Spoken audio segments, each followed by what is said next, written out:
Hello everyone, this is Baljeet from Vocabulary Educationals. How are you all? Fine. चलो जी start करते हैं। मैं आपके लिए लेके आई हूँ reading and the name of the reading is what managers really do.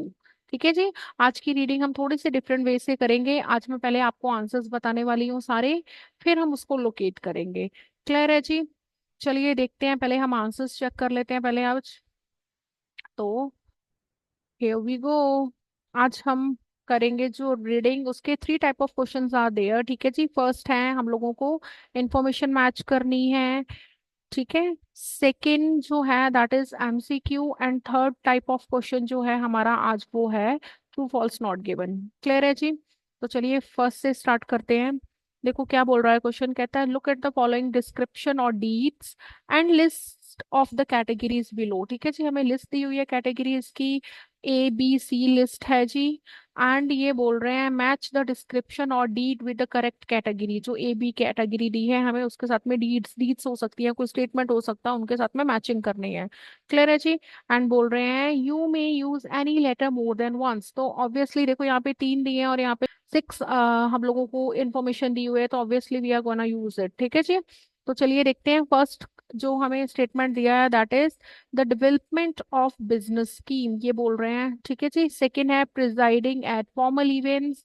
Third using employees and funds. Fourth कह रहा है getting and passing message on the related person on to the related person. Next fifth है relating the information to employees and organization, and last one recruiting the staff। ठीक है जी। तो अब हम क्या करेंगे, फटाफट से देख लेते हैं हम लोगों को तीन कैटेगरीज क्या दी हैं। पहली दी है interpersonal roles, informational roles and decisional roles. ठीक है जी। अब देखो as it is very clear, मैंने पहले ही आंसर्स मार्क किए हुए हैं। ठीक है जी। तो फर्स्ट स्टेटमेंट जो हमें था डेवलपमेंट ऑफ बिजनेस स्कीम, और इसका आंसर था C। तो मतलब हमारे पास इसका आंसर आया डिसीजनल रोल्स। तो चलिए जल्दी से जल्दी डिसीजनल रोल में चलते हैं और डेवलपमेंट ऑफ बिजनेस स्कीम वाला पॉइंट ढूंढने की कोशिश करते हैं। इंफॉर्मेशनल रोल्स हैं जी, यहाँ पे आ गया डिसीजनल रोल, तो लेट्स स्टार्ट। देखो क्या बोल रहे हैं, कहते हैं decisional roles requires manager to plan strategy and utilize resources. There are 4 specific roles that are decisional. पहले बोल रहे हैं, कहते हैं entrepreneur role require the manager to assign resources to develop innovative goods and services बनाने के लिए और टू एक्सपैंड द बिजनेस। तो डेवलपमेंट ऑफ बिजनेस यहाँ पे बोला था स्कीम्स, तो डेवलप करना उनको, और यहाँ पे इन्होंने बोल दिया इसके लिए एक्सपैंड वर्ड। ठीक है जी, एक्सपैंड द विन बिजनेस। तो that is why this is your first answer. तो लेट्स राइट वन हियर। ठीक है जी। नेक्स्ट देखते हैं। नेक्स्ट बोल रहे हैं presiding at formal events. Preside होना का मतलब क्या होता है, प्रिजाइड होने का मतलब जैसे आप देखते हो कभी आप पहले स्कूल्स में पढ़ते या कॉलेजेस में पढ़ते तो वहां पे कोई ना कोई चीफ गेस्ट आता है। ठीक है जी। सेरेमनीज के लिए कोई न्यू जैसे कोई न्यू चीज ओपन होती है तो वहां पे प्रिजाइड होना, मतलब कि वहां पे कोई होस्ट करना, जैसे लाइक फ्लैग होस्टिंग होती है या फिर कोई रिबन कटिंग सेरेमनी और अदर सेरेमनीज कोई भी। ठीक है जी। वहां पे प्रेसिडेंट बनना जैसे कह लो, तो प्रिसाइड करना। तो लेट्स सी कौन सा रोल है, इंटरपर्सनल रोल है। तो let's move to interpersonal role. Information आ गया है जी, ये रहा इंटरपर्सनल रोल। ठीक है जी। तो क्या बोल रहे हैं, कहते हैं interpersonal role require managers to direct and supervise employees and the organization, and the figure head is typically top of the middle manager. This manager may communicate future organization goal and ethical guidelines की बात की है। They also attend ribbon cutting ceremonies। यहाँ पे हमारे पास आ गया है ribbon cutting ceremonies भी करते हैं। तो हमने रिबन कटिंग सेरेमनीज कौन सी होती है, पहले से ही हमें पता है। रिबन कटिंग सेरेमनीज जो होती हैं वो कोई ना कोई जैसे इनॉग्रेशन करना होता है, होस्ट रिसेप्शन या presentation and other activities associated with figure head roles. तो फिगर हेड रोल मतलब मेन रोल जैसे कह सकते हैं हमें प्रिजाइड करना। तो दैट इज वाई यहाँ पे आ गया आपका आंसर नंबर 2। ठीक है जी। Let's move to third question. Third बोल रहा है यूजिंग एम्प्लॉयज एंड फंड्स, और ये हमारा आया था डिसीजनल रोल्स में कि फंड्स को यूज करना एंड पीपल को यूज करना, एम्प्लॉयज को। एम्प्लॉय क्या हो गए, पीपल। ठीक है जी। तो डिसीजनल रोल में आते हैं। आगे आगे बोल रहे हैं जी, ये था the disturbance handler correct unanticipated problem facing the organization from the internal and external environment की बात चल रही है। द थर्ड डिसीजनल रोल उन्होंने बताया था that of resource allocator. Resource क्या होते हैं? रिसोर्स आपके मैन पावर हो जाती है, जिनको हम एम्प्लॉयज बोल जाते हैं या फिर फंड होते हैं, ठीक है। Involves determining which work unit will get which resource, मतलब उनको कौन सी यूनिट को कौन से रिसोर्स मिलेंगे, एम्प्लॉय मिलेंगे, चाहे वो एम्प्लॉय हो कह सकते हैं या फिर आपका फंड कितना मिलेगा, ठीक है। So that is why this is your third answer. Let's move to fourth question. क्या बोल रहा है? कह रहा है जी getting and passing messages on the related person, मतलब मैसेज गेट करना मतलब मैसेज लेना और मैसेज को आगे पास करना to the related person. Message on to related person मतलब मैसेज पास करना, रिलेटेड पर्सन तक पहुंचाना, कौन सा इंफॉर्मेशनल रोल में?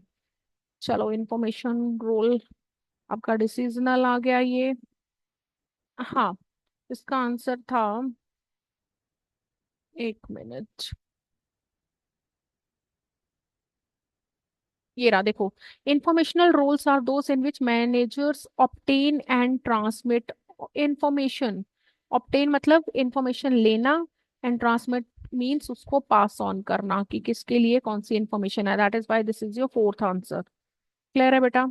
Let's move to fifth. Fifth कह रहा है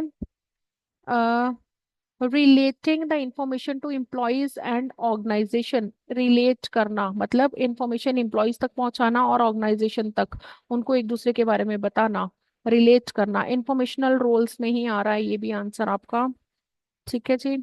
आप इंफॉर्मेशन वाले पैराग्राफ में आ जाओ जल्दी जल्दी।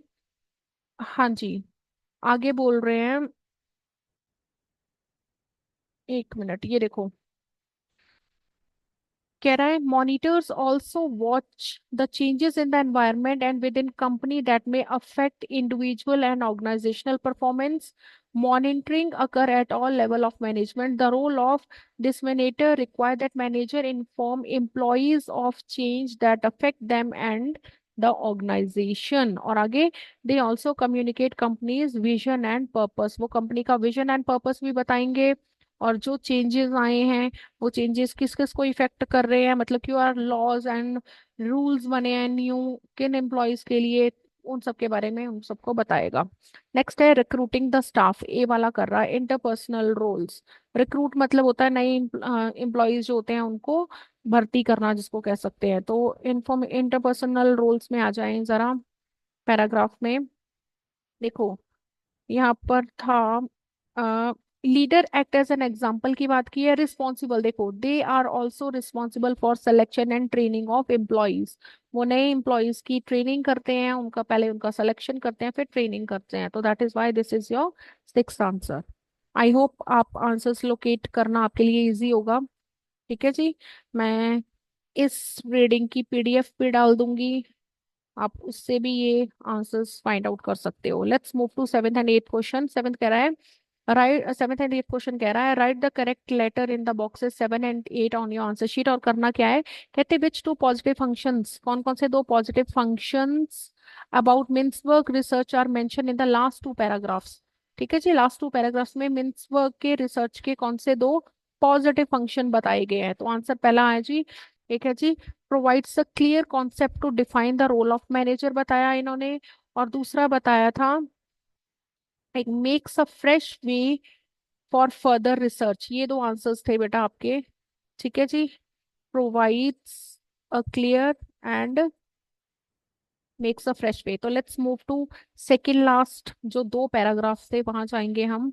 तो इन्होंने फर्स्ट बोला था, ये देखो यहाँ पे है द फर्स्ट पॉजिटिव फंक्शन क्या है? Provide a useful functional approach to analysis management, सीधा आ गया। And let me use highlighter, and he used this approach to provide a clear concept of role of manager to the researchers. So that is your seventh answer, ठीक है जी। सीधा बता दिया है उन्होंने कि क्लियर अप्रोच या कॉन्सेप्ट दे दिया है। और नेक्स्ट आंसर जो था आपका कि फ्रेश वे बोला था, देखो दोबारा देख लेते हैं क्या बोला था। Makes a fresh way for further research, further research के लिए फ्रेश वे देना। तो सेकंड वाला पॉइंट यहाँ से आएगा आपका बेटा, ये वाला आंसर देखो। The second positive function is Mintzberg research could regarded as good beginning to give a new insight. New insight होता है मतलब नई सोच जैसे कह लो आने वाले रिसर्च के लिए, ठीक है जी। So that is why this is your answer eighth. Clear है जी। चलो let's move to true and false. True false हैं जी। नाइन्थ क्वेश्चन बोल रहा है, कह रहा है young professionals can easily know management experience in the workplace। ये बोल रहे हैं यंग प्रोफेशनल जो है वो इजीली पता लग जाता है उनको मैनेजमेंट एक्सपीरियंस का, कहाँ पे, वर्क प्लेस पे। और आंसर है फॉल्स। देखो this answer is in first paragraph. जल्दी जल्दी फर्स्ट पैराग्राफ पे आ जाओ सब लोग। हाँ जी, ये देखो यहाँ पर आया था ये आंसर। कह रहा था young professionals start out with a plan to become senior partners, associate और even managers of work place. ठीक है जी, ये काम करने के लिए वो स्टार्ट कर लेते हैं। However these promotions can be few and far between, बहुत ही कम होती हैं, ठीक है जी। Living many young professionals unfamiliar with management experience. और वहां पे क्या बोलते हैं, बोल रहे हैं कि वो बहुत जल्दी जान लेते हैं, है ना। और यहाँ पे बोल रहे हैं अनफेमिलियर रहने देते हैं। तो दिस आंसर इज फॉल्स और ये आपका आंसर 9 आ गया। क्लियर है जी। नेक्स्ट क्वेश्चन जो है आपका दैट इज टेंथ क्वेश्चन। इसमें बोल रहे हैं, कह रहा है जी Mintzberg theory broke all well establish notion about managing styles. ठीक है, बट आप जब ये पैराग्राफ पढ़ोगे, पूरा पैसेज पढ़ोगे, कहीं पर भी ये बात नहीं आई है कि मिन्सबर्ग की थ्योरी ने कोई जो पुराने नोशंस, पुराने व्यूज थे उनको तोड़ा था या नहीं तोड़ा था या उनको फॉलो किया था। ठीक है, so that is why this answer is not given. Next है 11th, मिन्सबर्ग got a large amount of research fund for his contribution. देखो यहाँ पर पूरे पैसेज में कहीं पर भी बात नहीं की है कि उसको कोई फंड मिला या नहीं मिला, so that is why this answer is also not given.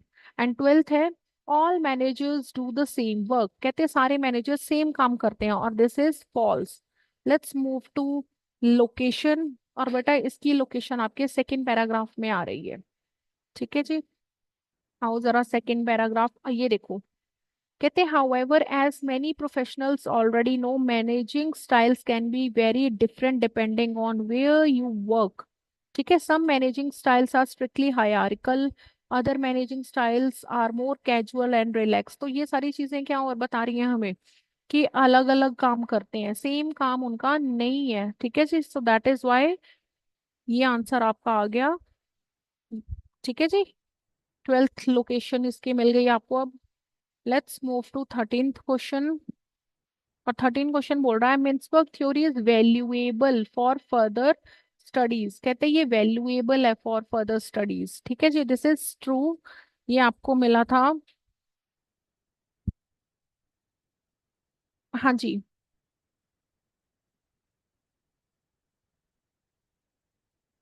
इसका आंसर यहाँ पर था, देखो बेटा, जहां पर सेकंड पॉजिटिव फंक्शन नहीं आया था मिन्सबर्ग रिसर्च वाला, लास्ट पैराग्राफ उसमें देखो आगे।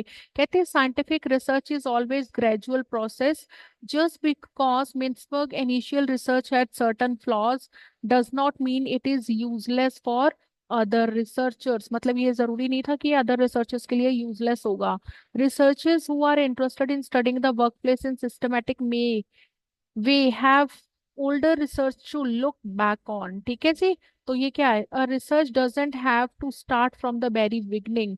Older research like Mitzberg have shown that methods to work well with methods are not appropriate for workplace dynamics। तो मतलब इनसे क्या पता चल रहा है, देखो यहाँ पे बोला है ना इन्होंने कि यूजलेस नहीं है, तो इट मीन्स ये वैल्यूएबल है, उनके लिए फायदेमंद है। So that is why this is true और ये आ गया आपका यहाँ पे 13th आंसर, ठीक है जी।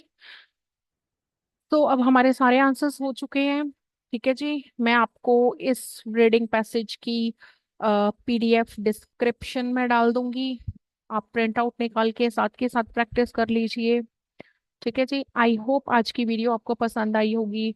अगर हमारी वीडियोस आपको पसंद आती हैं एंड यूजफुल लगती हैं तो काइंडली शेयर करें अपने फ्रेंड्स के साथ एंड प्लीज कमेंट सेक्शन में जरूर लिख के बताएं किस तरीके की वीडियोस देखना चाहते हैं आगे।